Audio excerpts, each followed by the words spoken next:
आज इस वीडियो में हम राजस्थान में किसान आंदोलन का अध्ययन करेंगे। किसान आंदोलन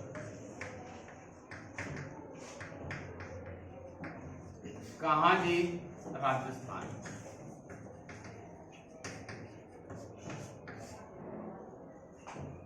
देखो 1857 की क्रांति के परिणामों में अपन ने पढ़ा था कि उसके बाद में अंग्रेजों ने जो देशी रियासतों के राजा थे उनके बारे में अपनी नीति में परिवर्तन कर दिया। उनकी शिक्षा दीक्षा का प्रबंध किया, उन्हें पाश्चात्य विचारों में ढालना शुरू कर दिया था।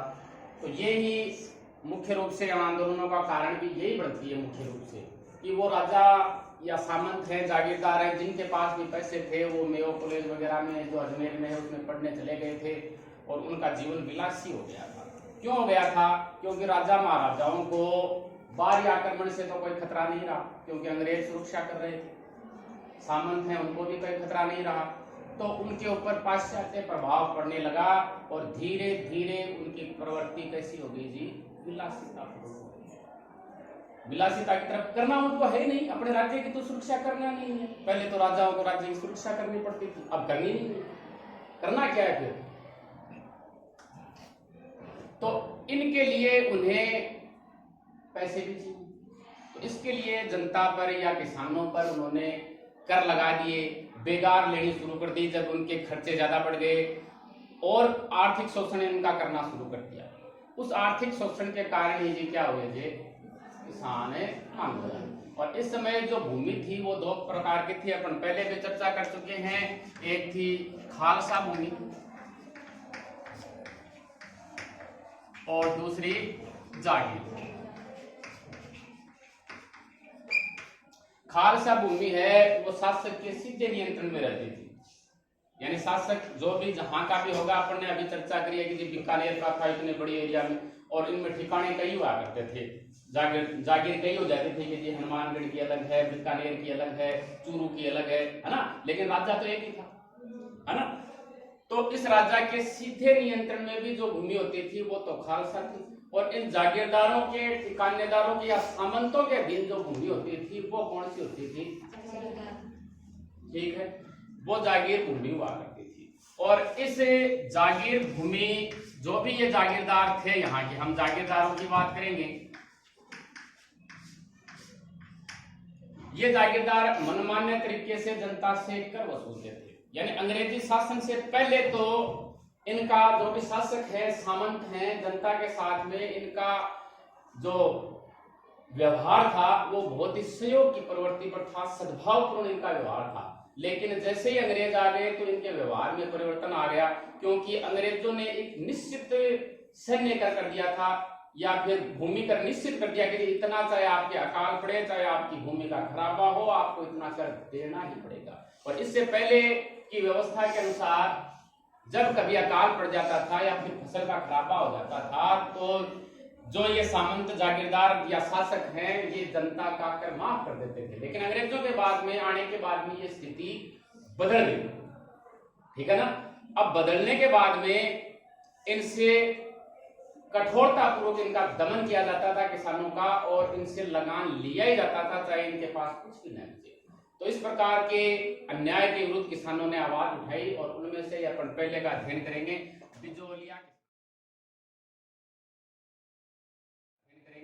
बिजोलिया किसान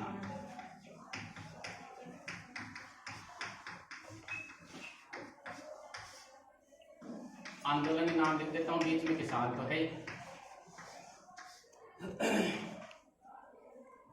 यहां पर देखो भूमि कर तो लिया ही जाता है, इसके अलावा किसानों से अनेक प्रकार की लाग बाग, बेगार, है ना, आप नाम लिख सकते हैं। भूमि कर तो है, इसके साथ में लाग बाग यानी बेगार वगैरह भी यहां से ली जाती थी। और जो नहीं देता था, जो किसान नहीं देता, उसे यातना दी जाती थी।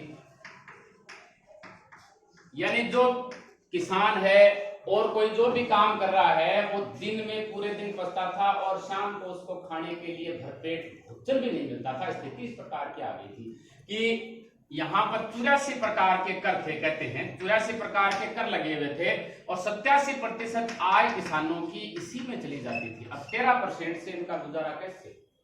स्थिति ये हो गई थी। तो इसके कारण देखो, अगर मरता फिर क्या करता, आंदोलन ही करता फिर। तो बिजोलिया की तरफ हम चलते हैं। कारण ये कि बिजोलिया आंदोलन क्यों शुरू, तो इस प्रकार की बहुत सारी लाग बाग लगा दी गई थी। और जब भी कोई नया जागीरदार या फिर कोई भी बनता तो वहां पर चाहे वो त्योहार हैं, उत्सव हैं, उन पर भी कर लगा दिया जाता था। कोई उनके पुत्र जन्म लेता, जन्मोत्सव पर कर, राजा बनता उस पर कर, पुत्री बनती, पुत्री का विवाह होता उस पर कर। तो बहुत सारे तो इस प्रकार के 84 प्रकार के कर थे उस समय। तो उनके खिलाफ भी इन्होंने आवाज उठाई। अब हम बिजोलिया की बात करते हैं। बिजोलिया जो जगह है उसके प्रवर्तक थे अशोक परमार।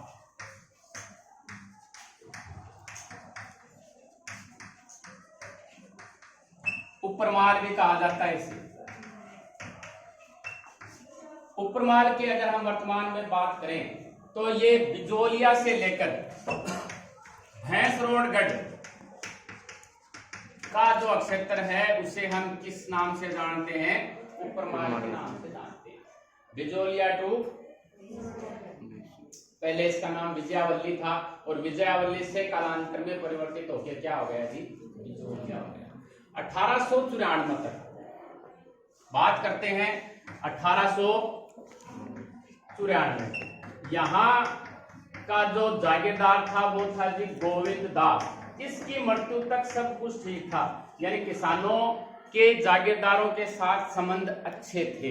लेकिन जब इसकी मृत्यु हो जाती है तो इसके बाद में इसका पुत्र बनता है जागीरदार किशन सिंह। किशन सिंह या फिर आप इसे कृष्ण सिंह भी कह सकते हैं, आपकी मर्जी है जो कहें। ये यहाँ का जागीरदार बनता है। ठिकाना है, इस ठिकाने का ठिकानेदार कहें, जागीरदार कहें, आपकी मर्जी है। ये जागीरदार बनता है, कौन है, किशन सिंह। इसकी नीतियां अपने पिता की तरह नहीं थी। ये किसानों पर अत्याचार इसने करना शुरू कर दिया। तो 1897 के अंदर गिरधरपुरा गांव के अंदर, गांव था एक गिरधरपुरा, और यहां गंगाराम,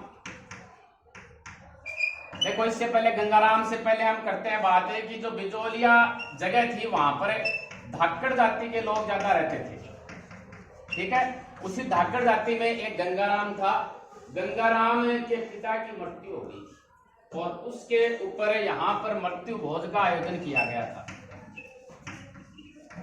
अब मृत्यु भोज में देखो बातें चलती हैं, तो बातों बातों में ये हो गया कि जी हमारे से इतने प्रकार के कर लिए जा रहे हैं, तो क्या करें। तो इन्होंने यहाँ पर निर्णय लिया कि जी एक दो व्यक्तियों को हम सरपंच मनोनीत करते हैं, अपना प्रतिनिधि बनाते हैं। प्रतिनिधि मानो आप प्रतिनिधि मनोनीत करते हैं और मेवाड़ के महाराणा के पास भेजते हैं। मेवाड़ का महाराणा इस समय कौन है, फतेह सिंह। अपन ने कल चेतावनी चंगुटिया में चर्चा की थी कि उनके पास भेजते हैं। तो दो व्यक्तियों को चुना गया यहाँ पर, नानजी और ठाकरी पटेल।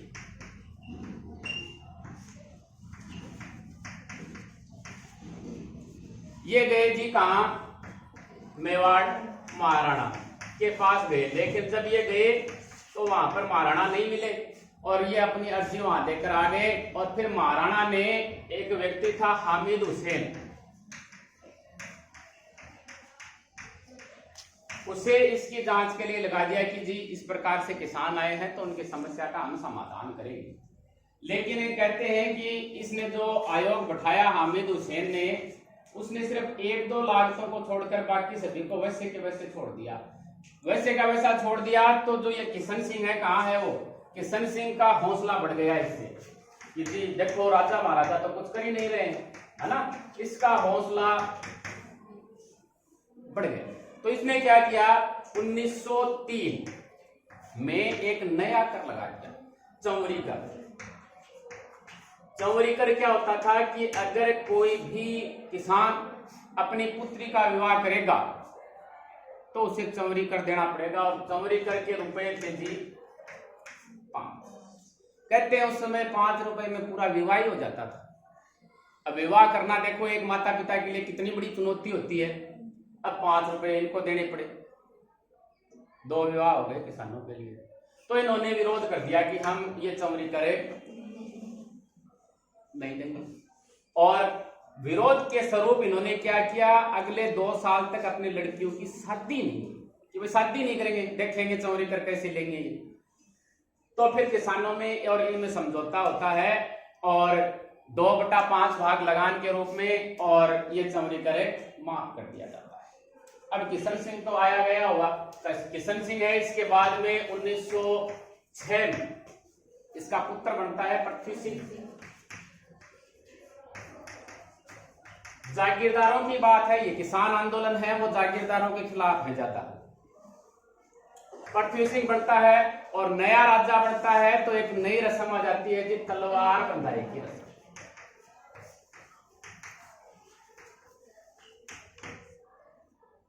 इसने क्या किया, एक तो ये नया कर ठोक दिया, इसके साथ में जो पहले रियायत दी थी इसके पिता ने, उन सभी रियायतों को भी खत्म कर दिया। अब रियायतों को खत्म करेंगे तो चलेगा क्या काम। फिर किसानों ने फिर से विरोध कर दिया और विरोध करने के बाद में इनका नेतृत्व संभालते हैं साधु सीताराम दास।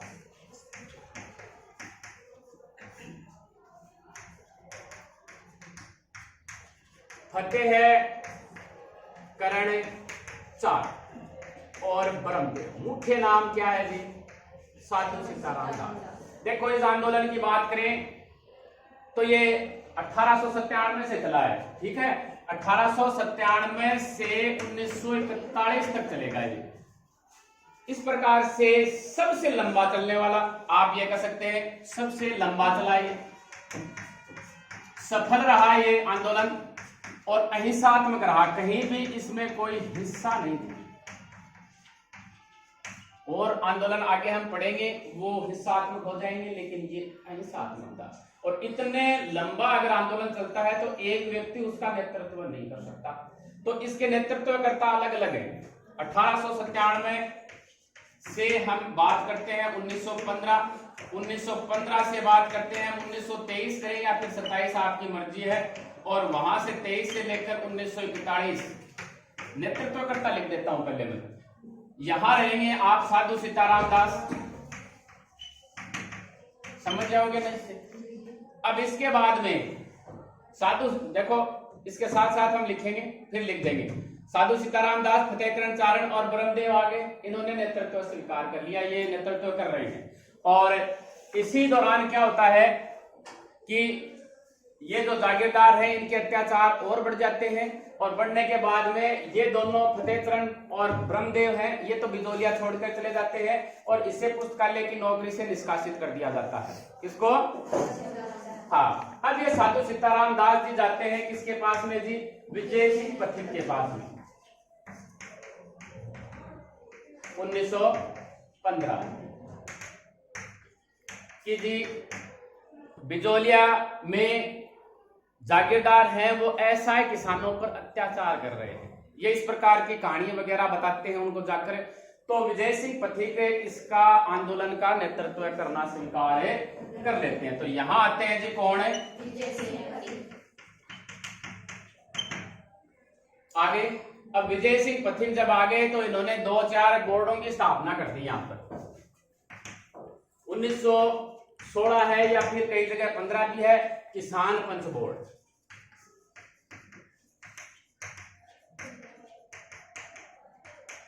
ऊपर माल जगह है ये, तो ऊपर माल पंच बोर्ड 1917। और इसका सरपंच बनाया इसने मन्नालाल को, कि जी मन्नालाल है इसका सरपंच रहेगा, इस किसान है पंच बोर्ड का। और इन्होंने निर्णय लिया कि हम जागीरदारों से कोई संबंध नहीं रखेंगे, युद्ध निर्णय जो ऋण है वो हम नहीं लौटाएंगे, संबंध नहीं रखेंगे और किसी प्रकार का उसका सहयोग नहीं करेंगे जागीरदारों का। इस प्रकार से इन्होंने निर्णय ले लिया। कालांतर में हम आगे चलते हैं कि इन्होंने वर्धा में, विजय सिंह पथिक ने अपन ने चर्चा करी थी कि वर्धा के अंदर ये क्या बनाते हैं जी, राजस्थान सेवा संघ की स्थापना करते हैं। और ये आगे फिर 1920 में जी कहा आ जाता है, अजमेर में आ जाता है ये राजस्थान सेवा संघ। विजय सिंह पथिक जब ज्यादा बात बढ़ जाती है तो 1919 के अंदर, कब है जब अत्याचार बढ़ जाते हैं किसानों के ऊपर, जागीरदारों के अत्याचार बढ़ जाते हैं, दमन पूर्वक जो चोटी के नेता हैं उनको गिरफ्तार कर लिया जाता है, तो 1919 में एक आयोग उठाया जाता है, बूंदीलाल बिंदुलाल भट्टाचार्य आयोग। ये आयोग कहता है कि जी किसानों पर इस प्रकार की जो लाग बाग लगाई जा रही है वो सभी व्यर्थ है, इनको हटाया जाए, लेकिन जागीरदार इसके ऊपर ध्यान नहीं देते हैं। ये भी बात खत्म हो जाती है। फिर देखो ये अखबार में भी प्रकाशित करते हैं, जैसे इन्होंने अखबार उसका खुद का था विजय सिंह पथिक का राजस्थान केसरी, नवीन राजस्थान इनके माध्यम से, और एक कानपुर से अखबार निकलता था प्रताप गणेश शंकर विद्यार्थी का, जो कहते हैं कि गणेश शंकर विद्यार्थी को इन्होंने राखी भेजी थी, चांदी की राखी, और उन्होंने स्वीकार कर ली और बिजोलिया आंदोलन की आवाज को पूरे भारत में पहुंचा दिया था। उसके बाद में महात्मा गांधी, मदन मोहन मालवीय, बाल गंगाधर तिलक, सभी की नजरें इस पर रहती हैं, तो फिर एक आयोग यहां पर और उठा दिया जाता है 1922 में, ठीक है। अब 22 में जो यहाँ के रेजिडेंट हैं, कहां के, मेवाड़ के, मेवाड़ के रेजिडेंट थे कौन, रॉबर्ट ऑलैंड।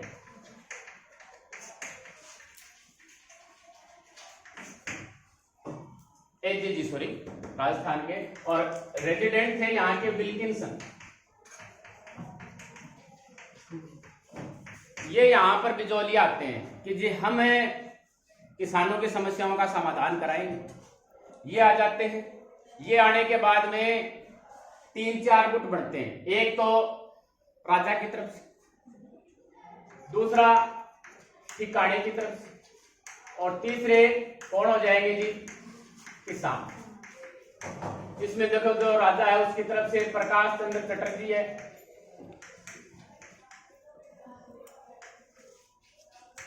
बिहारी लाल कौशिक है, ये गए, यानी इनके बीच में समझौता होता है। और ठिकाने की तरफ से गए थे कामदार हीरालाल,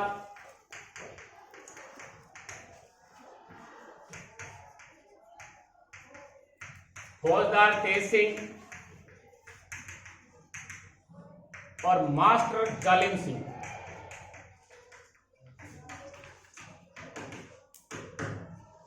और किसानों ने कहा कि जी हम भी राजस्थान सेवा संघ के जो सदस्य हैं उनको भेजेंगे। तो इस समय आ जाते हैं जी राम नारायण चौधरी और माणिक्य लाल वर्मा, समझ जाएंगे ना इतने से। तो इनमें समझौता होता है और बहुत सी बेगारों को खत्म कर दिया जाता है, लाग बाग का उन्मूलन कर दिया जाता है, और जो मुकदमे किसानों पर चल रहे थे उन सभी को माफ कर दिया जाता है। और आगे अगर कोई भूमि नहीं जोतेगा तो उनसे राजस्व नहीं लिया जाएगा। इस प्रकार के निर्णय होते हैं। अब इसके बाद में देखो क्या होता है, 1927 के अंदर अपन ने विजय सिंह पथिक में बात करी थी कि माल भूमि का प्रश्न उठ गया था। माल भूमि का प्रश्न उठने के बाद में विजय सिंह पथिक ने किसानों से कहा कि जी आप भूमि जोतना ही छोड़ दीजिए। कहते हैं कि विजय सिंह पथिक की बहुत बड़ी भूल साबित हो गई और किसानों ने इसका पूरा दोष किस पर लगा दिया जी, विजय सिंह पथिक पर लगा दिया। विजय सिंह पथिक पर लगा दिया तो विजय सिंह पथिक ने अपने आप को इस आंदोलन से अलग कर लिया। अब आंदोलन का नेतृत्व इसके बाद में आ जाता है एक तो राम नारायण चौधरी, ठीक है, एक दूसरा यही माणिक्य लाल, समझ जाओगे ना इन नामों से ऐसे, माणिक्य लाल वर्मा, एक गांधी जी का 5वां पुत्र समझ जाओगे, एक है हरि बाबू उपाध्याय, इनके हाथ में आ गया। अब ये आंदोलन लगातार ऐसे ही चलता रहा, कोई समाधान इसका निकला नहीं। 1941 की बात करेंगे हम। मेवाड़ के प्रधानमंत्री बड़े टी विजय राघवाचार्य,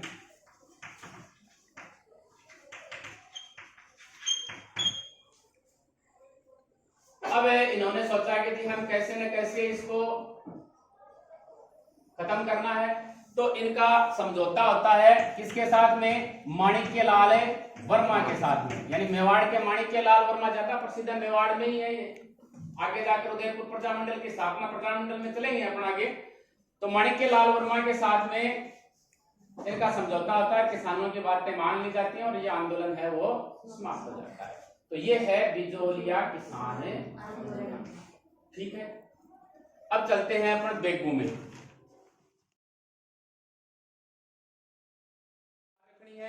बिजोलिया से बेगू वाले भी उत्साहित हो गए थे। पहली बात ये याद रखें, बिजोलिया से उत्साहित हुए, ये पहले से चल रहा है। अब बिजोलिया का नेतृत्व कौन कर रहा था? विजय सिंह पथिक कर रहा था, वो उसको जानते थे। तो बेगू वाले आए किसके पास में? विजय सिंह पथिक के पास में कि जी आप हमारे आंदोलन का नेतृत्व कीजिए।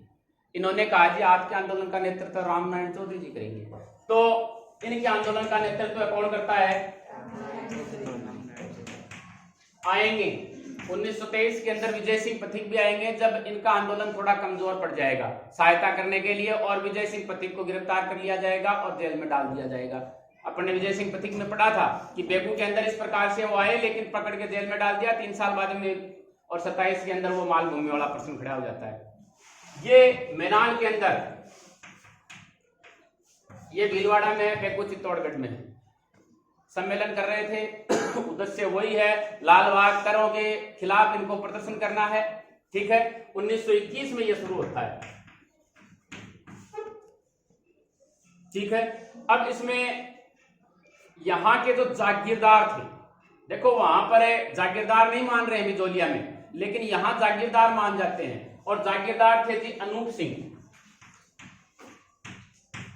अनूप सिंह का राजस्थान जो सेवा संघ है, समझ जाओगे इससे, सेवा संघ के साथ में समझौता हो जाता है कि जी आपकी ये बातें हम मान लेते हैं, मान ली। लेकिन जो ब्रिटिश सरकार है और मेवाड़ महाराणा है, ये नहीं मानते कि ये समझौता हम नहीं मानेंगे। कौन है? ब्रिटिश और मेवाड़ सर जो भी है, ये नहीं मानते। राजा समझ गए आप, है ना। और इससे जो भी ये इनका समझौता हुआ, इसे बोल्शेविक समझौते का नाम देते हैं। बोल्शेविक क्या थी? रूस की क्रांति थी, वहां पर बोल्शेविक और मेनशेविक इस प्रकार से आपने गाँव में पढ़ा होगा कि दो इस प्रकार के दल बन गए थे, उग्रवादियों का और नरमवादियों का, अलग अलग प्रकार से, कि रूसी क्रांति के आधार पर यहाँ पर सशस्त्र क्रांति करना चाहते हैं ये। तो इसलिए इस समझौते को नाम क्या दे दिया? बोल्शेविक, और मानने से इनकार कर दिया। कालांतर में यहां पर एक आयोग बैठाया गया, ट्रेंच आयोग।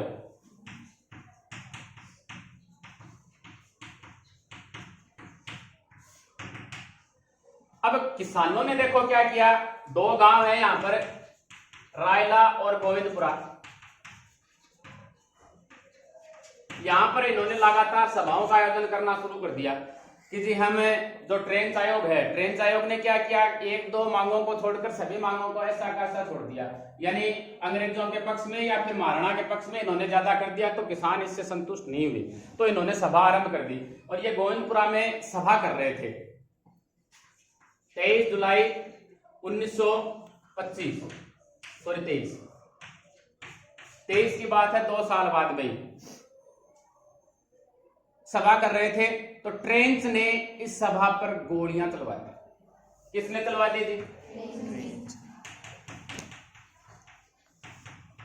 गोलियां चलवा दी, और उसमें रूपाजी और करपाजी, रूपाजी और करपाजी 2 किसान मारे जाते हैं, और 600 से अधिक व्यक्तियों को यहां पर गिरफ्तार कर लिया जाता है।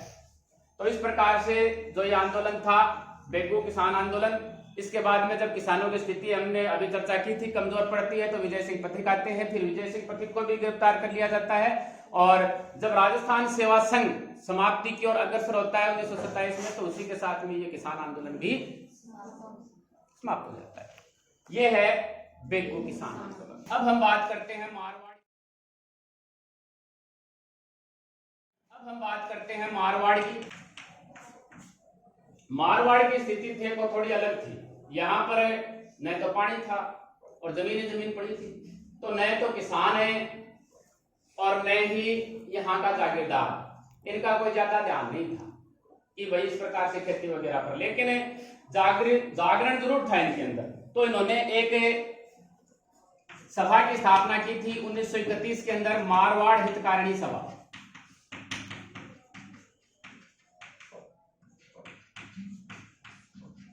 और इस सभा के माध्यम से किसानों ने आवाज उठाई और फिर 1936 के अंदर 119 लागों को माफ कर दिया, लेकिन राजा ने माफ कर दिया, जागीर में माफ नहीं हुआ। तो इसके लिए एक अन्य की स्थापना की गई 1939 में, मारवाड़ लोक परिषद की, और इसने जागीरदारों के खिलाफ आवाज उठाने के लिए कह दिया कि आप जागीरदारों के खिलाफ आवाज उठाएं। और जब इस प्रकार से हुआ तो इसके बाद में देखो जिस प्रकार बाल गंगाधर तिलक ने किया था शिवाजी उत्सव, गणपति उत्सव, वैसे ही यहाँ पर क्या थे जी, नागौर का मेला था, चाहे तेजा जी का मान लो या पशु मेला जो भी मानो, और रामदेवरा, इनके माध्यम से सामाजिक उत्सवों के माध्यम से किसानों में संघर्ष करने के लिए किसानों को प्रेरित किया। और उसके बाद में जो गांधी जी का समाचार पत्र था हरिजन, उसमें भी किसानों के बारे में छपा गया। तो जो जागीरदार था, या फिर हम कहेंगे जागीरदार नहीं, सॉरी, जो राजा था उसको भूमि बंदोबस्त के कार्य करने पड़े, लेकिन जागीरदार ने फिर नहीं माने और यहां पर किसानों पर अत्याचार करने शुरू कर दिए। तो किसानों ने क्या किया कि अब जागीरदारों का उन्मूलन कर देंगे, हम जागीरदारों को ही हम सबक सिखाएंगे। तो इस प्रकार से उनमें लगातार लड़ाइयां चलती रहती हैं और कालांतर में इसकी परिणति होती है 13 मार्च 1947 को। 13 मार्च 1947 को डीडवाना के डाबड़ा गांव में एक व्यक्ति थे मोतीलाल। कौन जी? मोतीलाल के घर पर बैठक हो रही थी और वहां पर जागीरदार के जो आदमी हैं वो लठेतों के साथ में आए और आक्रमण कर दिया। और उस आक्रमण के अंदर मोतीलाल के जो पिता है, भाई, वो सभी मारे जाते हैं। किसान यहाँ सभा कर रहे थे और ये सभी इसके अंदर मारे जाते हैं। और कई और व्यक्ति भी यहाँ पर मारे जाते हैं, रामूराम, रघुराम, पन्नाराम और एक दो व्यक्ति और हैं जो भी यहां पर इस प्रकार से मारे जाते हैं। लेकिन सरकार ने क्या किया, इसके लिए जागीरदारों को दोषी नहीं ठहराया, बल्कि ठहरा दिया किसको? किसानों को और इस लोक परिषद को कि जी यही जिम्मेदार है। और इसका समाधान, इस जो भी आंदोलन है, इसका समाधान भी स्वतंत्रता प्राप्ति के बाद ही हो सका। अब हम अगले की बात करते हैं।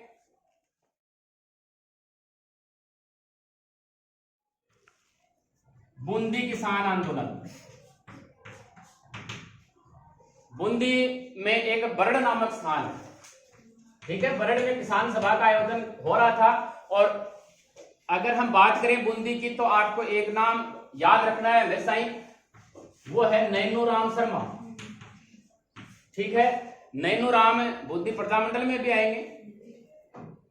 नैनूराम की अध्यक्षता में, नैनूराम है, राम नारायण चौधरी है, ये राम नारायण चौधरी भी है यहाँ पर, और हरि भाई किंकर, इनकी अध्यक्षता में वही लागबाग और जो शासन की अव्यवस्था है, भ्रष्टाचार है, बेकार है, इन सभी के खिलाफ आंदोलन हो रहा था। अंत में इन्होंने निर्णय लिया कि जी भू राजस्व के अतिरिक्त हम और कोई कर नहीं देंगे, भू राजस्व दे देंगे। 1922 की बात है ये, 1922 में यहाँ आंदोलन शुरू होता है। भू राजस्व के अतिरिक्त कोई कर नहीं देंगे, इस प्रकार का इन्होंने निर्णय कर लिया। फिर आगे चलकर क्या होता है जी, 2 अप्रैल 1923 को डाबी, यहां बूंदी के अंदर एक डाबी नामक जगह है, वहां पर झंडा गीत गा रहे थे नानक जी भी, ठीक है। और झंडा गीत गाते हुए अंग्रेजों ने यहां पर गोलियां चला दी, और गोलियां चला दी तो नानक जी और देवीलाल जी गुज्जर ये यहां पर शहीद हो जाते हैं। और गोली चलाने वाला कौन था? इकराम हुसैन।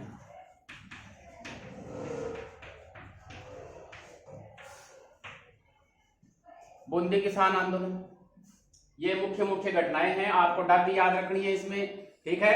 और नानक जी भी याद रखना है। झंडा गीत गाते हुए यहाँ पर ये शहीद हो जाते हैं। और गोले चलाने का आदेश किसने दिया जी? क्रांति। अब हम चलते हैं जी 1921। पहले तो यहाँ पर सुअरों के लिए आंदोलन होता है। यहाँ के महाराजा थे देखो जय सिंह।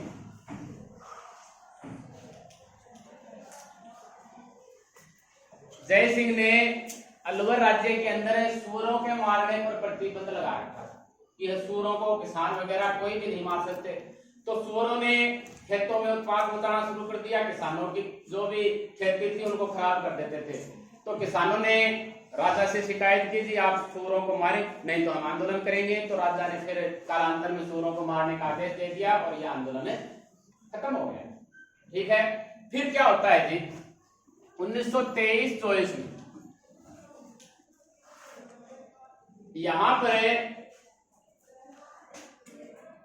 करों की दर में वृद्धि करती। वृद्धि कैसे करती? दो जातियां हैं देखो, एक राजपूत, दूसरे जी कौन है जी? ब्राह्मण। यहां से पहले औरों के मुकाबले कम कर लिया जाता था, ठीक है, कम कर लिया जाता था। और उसके बाद में 1923-24 में उनसे भी उतना ही कर लिया जाने लगा जो अन्य जातियों से लिया जाता। एक तो मुख्य कारण ये था और दूसरे और भी बहुत सारे कारण थे। मुख्य कारण आपको ये याद रखना है। तो मुख्य जाति जो विद्रोह करेगी वो तो थी राजपूत, और औरों ने भी और कारणों में कारण इनका साथ दिया, ठीक है। तो यहां पर देखो अलवर के अंदर थानागाजी, बानसूर, इन जगहों पर किसान सभाओं का आयोजन लगातार होने लगा। और बानसूर के अंदर जो मुख्य घटना है उसकी हम चर्चा करते हैं। बानसूर में नीमू चना एक जगह है, वहां पर 14 मई 1925 को एक सभा का आयोजन किया जा रहा था इसी के विरुद्ध, करों के विरुद्ध, ठीक है। तो वहां पर गोलियां चलाने का आदेश दे दिया गया छज्जू सिंह ने।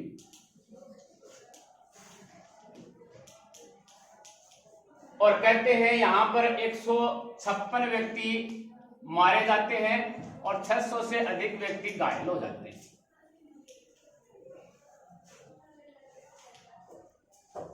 इसे महात्मा गांधी ने दोहरी डायरशाही की संज्ञा दी थी। डायर जानते ही हो ना आप, उसी के आधार। और इसकी तुलना रियासती एक अखबार था जो दिल्ली से निकलता था, उसने जो रियासती अखबार है इसकी तुलना इसने कर दी किससे जी? जलियांवाला बाग से, ठीक है। ये है नीमू चना किसान आंदोलन। भू राजस्व के विरुद्ध 23-24 में इन्होंने वृद्धि कर दी, तो इसके खिलाफ नीमू चना किसान आंदोलन हो जाता है, हत्याकांड एक प्रकार से।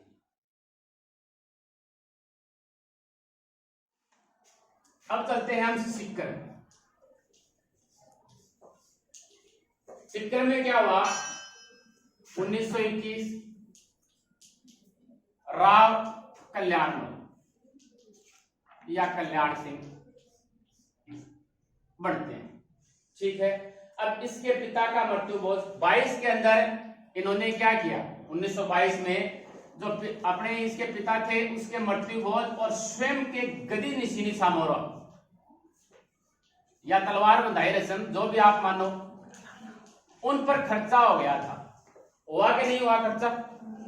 और ये जो खर्चा है वो किस पर लगाएगा जी? किसानों से लेगा। तो किसानों का जो भू राजस्व है ये 25 से बढ़ाकर कितना कर देता है जी? 50। कि भाई किस कारण आप इतना भू राजस्व दो। अब किसान बात मान लेते हैं कि चलो कोई बात नहीं, मृत्यु भोज है, इसमें खर्चा तो हुआ है, लेकिन ये 1 साल के लिए था कि 1 साल, इस साल ही आपको देना है। लेकिन 1923 में राजा अपने निर्णय से मुकर गया तो इन्होंने आंदोलन कर दिया।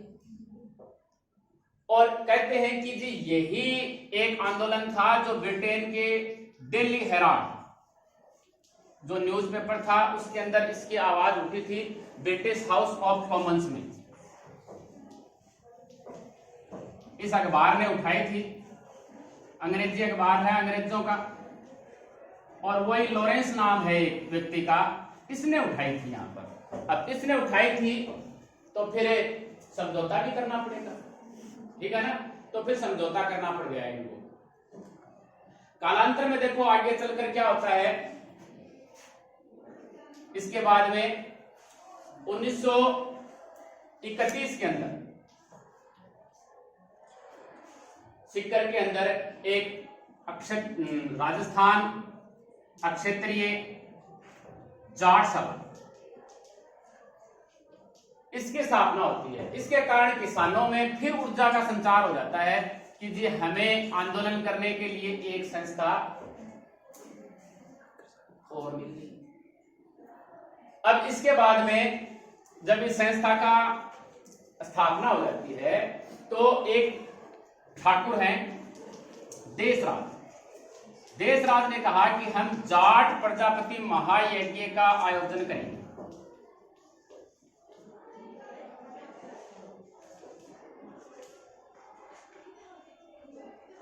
किसानों को धार्मिक आधार पर संगठित करने के लिए जाट प्रजापति महायज्ञ का आयोजन करेंगे, और ये आयोजन कराएगा यज्ञाचार्य पंडित खेमराज शर्मा। ठीक है, 1934 की बात है, 20 जनवरी 1934 आयोजन होगा। आयोजन के बाद में जब ये सफल संचालन हो जाएगा तो कुंवर हुक्म सिंह को, किसको, हुक्म सिंह को हाथी पर बैठाएंगे जी, हाथी पर बैठाकर जुलूस निकालेंगे, हम प्रदर्शन करेंगे। लेकिन हाथी की बात आई तो ठिकानेदार ने अपने विशेषाधिकारों का हनन समझा कि भाई हाथी पर तो हम ही बैठ सकते हैं और नहीं बैठ सकते, विशेषाधिकारों का हनन हुआ। तो इन्होंने जो हाथी लाए थे, ये जो ठाकुर देशराज वगैरह या हुक्म सिंह, जो भी किसान जाट जो भी है यहाँ पर, जो हाथी लाए थे उस हाथी को ही चुरा लिया उन्होंने, बैठा लिया हाथी चोर के लिए गए ठिकानेदार बड़े। अब ये बात किसानों का एक नेता था छोटू राम, इसने इसकी शिकायत कर दी जयपुर शासक से कि भाई अगर किसी भी किसान को कोई क्षति हुई तो आपको गंभीर परिणाम भुगतने पड़ेंगे, ये देख लेना। तो वो वहां से दबाव बढ़ाता है, और दबाव बढ़ाता है तो ये जो ठिकानेदार है उसको सजा सजाया हाथी देना पड़ता है। ये लो जी हाथी और आप तो बैठाओ जी हुक्म सिंह। और कहते हैं कि यहाँ पर 3 लाख से अधिक लोग इकट्ठे होते हैं, पंजाब से, पटियाला से, उत्तर प्रदेश से, हिसार से यहाँ पर आते हैं, और ये जाट प्रजापति महायज्ञ। इसके बाद में इसी की आगे परिणति होती है जी 1934 में ही, मई 1934 में सीहोट का एक ठाकुर था मान सिंह, सोतिया का पास एक गांव है, वहां पर ये महिलाओं के साथ इसने दुर्व्यवहार कर दिया।